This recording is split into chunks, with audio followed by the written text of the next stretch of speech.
Hello students, this is going to be a very short lesson on how to use quotation marks and how to set up block quotes, because your task for this next part of the course is to write a block quote paper, and I'm going to review what that block quote paper is now and then show you how to do the quotations. Okay, so these are the instructions for the block quote paper.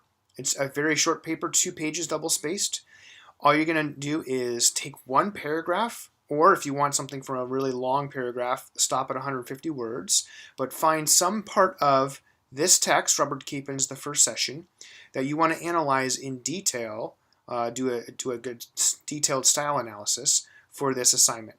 Okay, this is the text that you have read or are supposed to have read for the reading journal this week. I noted in Foxtail, please read this. Do the week 5 reading journal first this week, because that will make this assignment much easier. If you've already read this, now you can go back. If you've read it and done an informal journal entry on it, now you can do a more detailed analysis of one small part of it.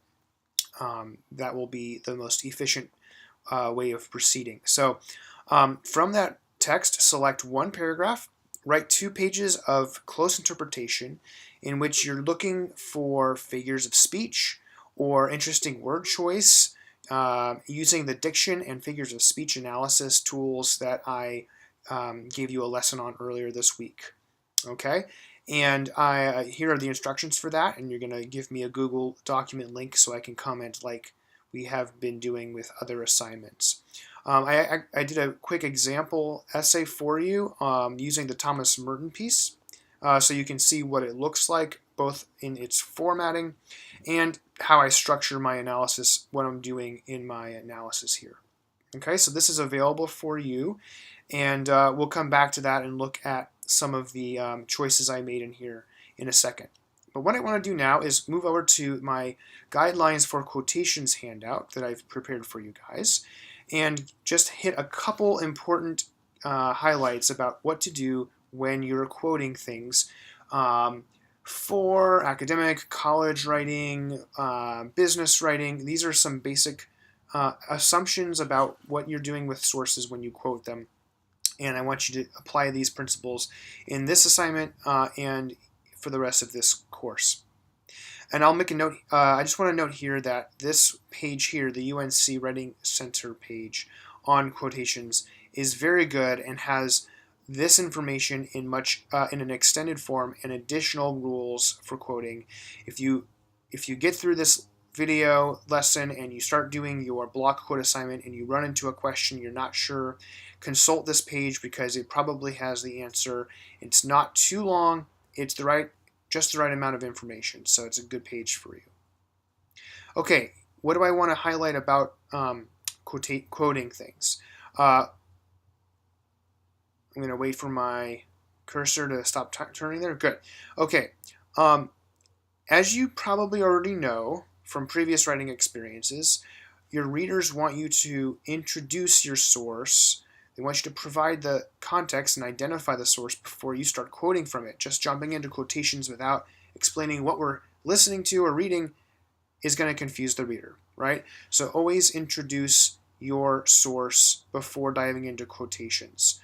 And if I go to my example here, my Merton example essay, I begin my essay right away by identifying the source, a nonfiction piece from 1965, A Festival of Rain, Thomas Merton. Okay, so it's right there. Now let me make a note here, something that C students do all the time that you can get ahead of right now, is always use the full name of the author the first time you use it in an essay.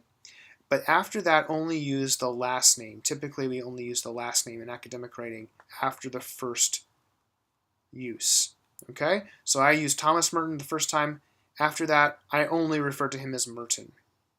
Okay, all right. So introduce the you need at least, when you introduce the context of the source, you need to at least say the author's name and the article's the piece's title. You can add other information if you think that would be helpful, but at least the author and the title.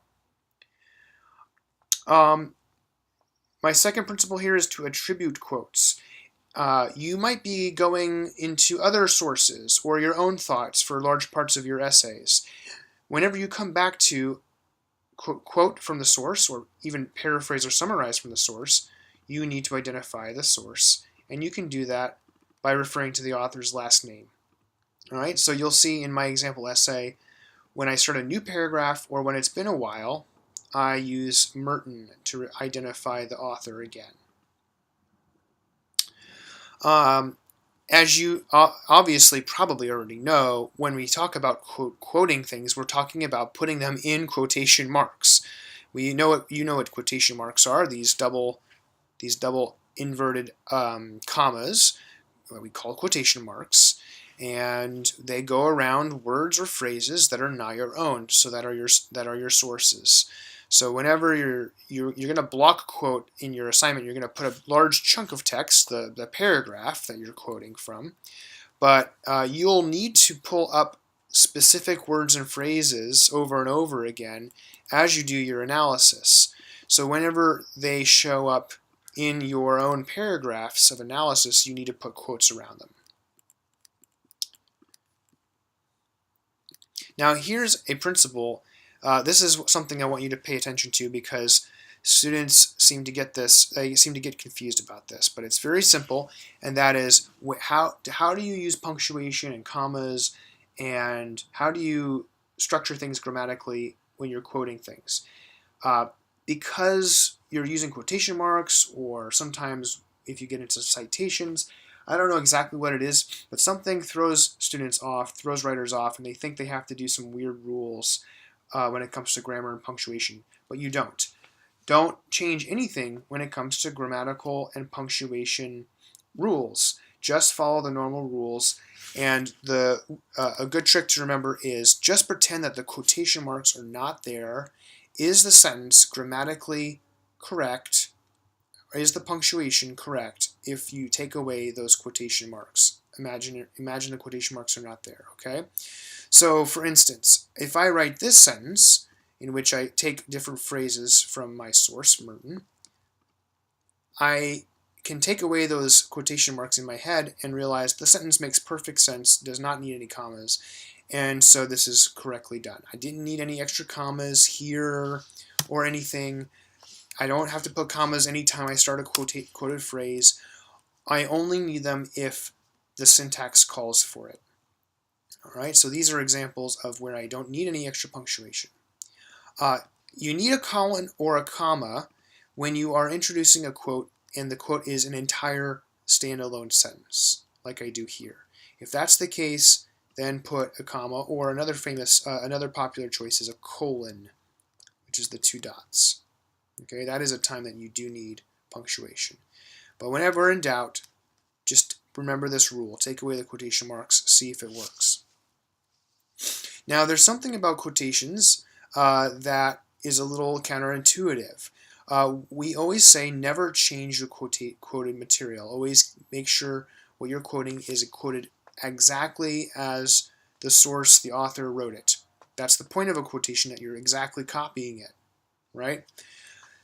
However, there is an important exception to that, and that is you are allowed to change the capitalization, verb tense, or pronouns of a quotation if you need to.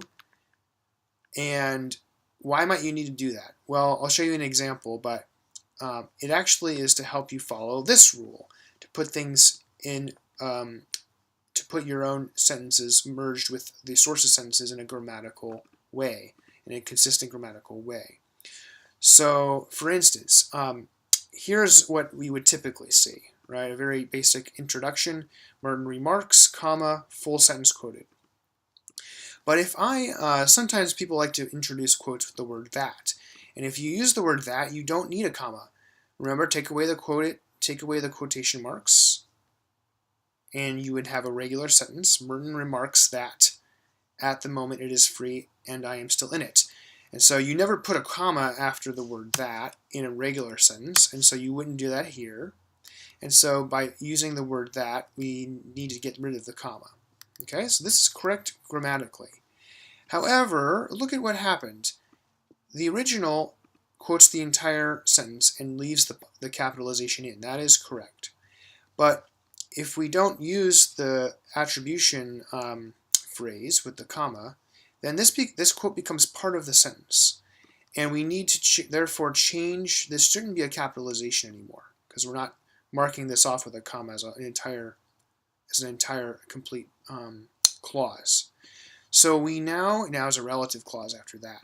So we now need to change the capital A to a lowercase a, and we are allowed to do that as long as we note editing that we've edited the quote. And we do that by using these square brackets. And we put the square brackets around whatever it is we've changed. So in this example, we've changed the capital A to a lowercase a, and we use the brackets to show that. What about changing the verb tense? Well, sometimes we want to write about the writer in present tense or third person, and it's different from the way the text is written. For instance, what if I wanted to write this sentence? Merton says the rain is free for now and that he is still in it. Right? The original quote was, I am still in it. But I wanted to write this sentence in third person for some reason. Merton says the rain is free for now and that he is still in it. I couldn't say Merton says the rain is free for now and that I am still in it, because I refer to Merton in the third person here. Merton says, he says, right? So for grammatical consistency, I need to stay in third person. So the I has to become a he, and the am has to become an is. And I'm allowed to do that. I'm allowed to change pronouns and verb tenses to create grammatical consistency within my own sentences when I'm quoting. And I can do that as long as I put the brackets around what I've changed.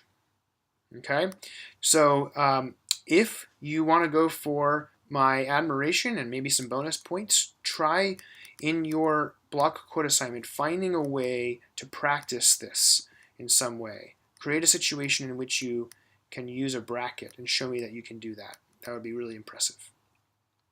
And last but not least, whenever you're using a long quote, something more than maybe 2 short sentences, the rule of thumb in the MLA citation system is if your quote is more than 4 of your own essay lines, it needs to be block quoted. And when we say block quote, we mean a special kind of quotation that is long. It's multiple sentences. Often it's multiple sentences. So we format the essay in a special way to show that this is a long passage that's not your own words, but the source's words. Okay, that's called a block quote. And all it is indenting an extra ½ inch from the left-hand margin and not enclosing the quoted material in quotation marks. Do not put quotation marks around block quotes. Okay, so this is what I did in my example essay. ½ inch, no quotation marks. And so the reader knows this entire part is the source and not me. Okay, so that's how you format a block quote. You don't have to change the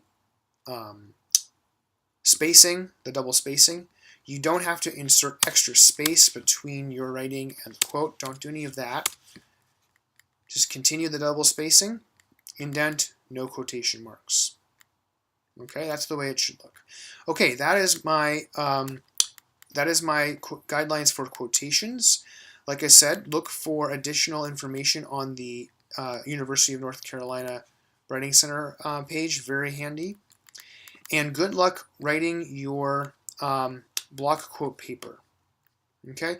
And actually, before I leave you, I'll just take a few seconds here to point out 1 or 2 things that I did in my example so that you're aware of what I want you to do in this assignment. Okay? I got to the block quote quickly, right?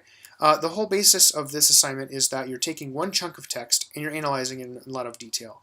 So get the chunk of text on the page quickly. Don't waste time. I very quickly contextualize the source, identifying it by name and title, and then I gave the quote. So I want to see your block quote very close to the top of your essay. And then I want you to re-quote phrases as they come up, and you want to draw special attention to them.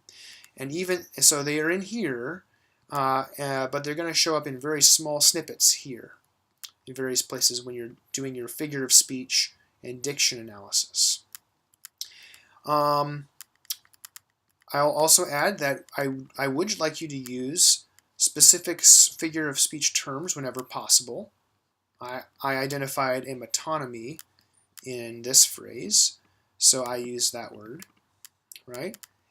And I think one other thing I'll point out here is that if you find metaphors or analogies, they can often lead to very interesting in-depth analysis. So take a look at my example of what I did with the metaphor rain as a festival. I wrote this paragraph, which is just about what this metaphor might mean, what Merton might be trying to do by linking those two concepts, rain and festival. Okay, I'll let you look over my other parts of my example essay, and good luck writing your block quote paper. I will look forward to reading and commenting on them. Have a great rest of your week.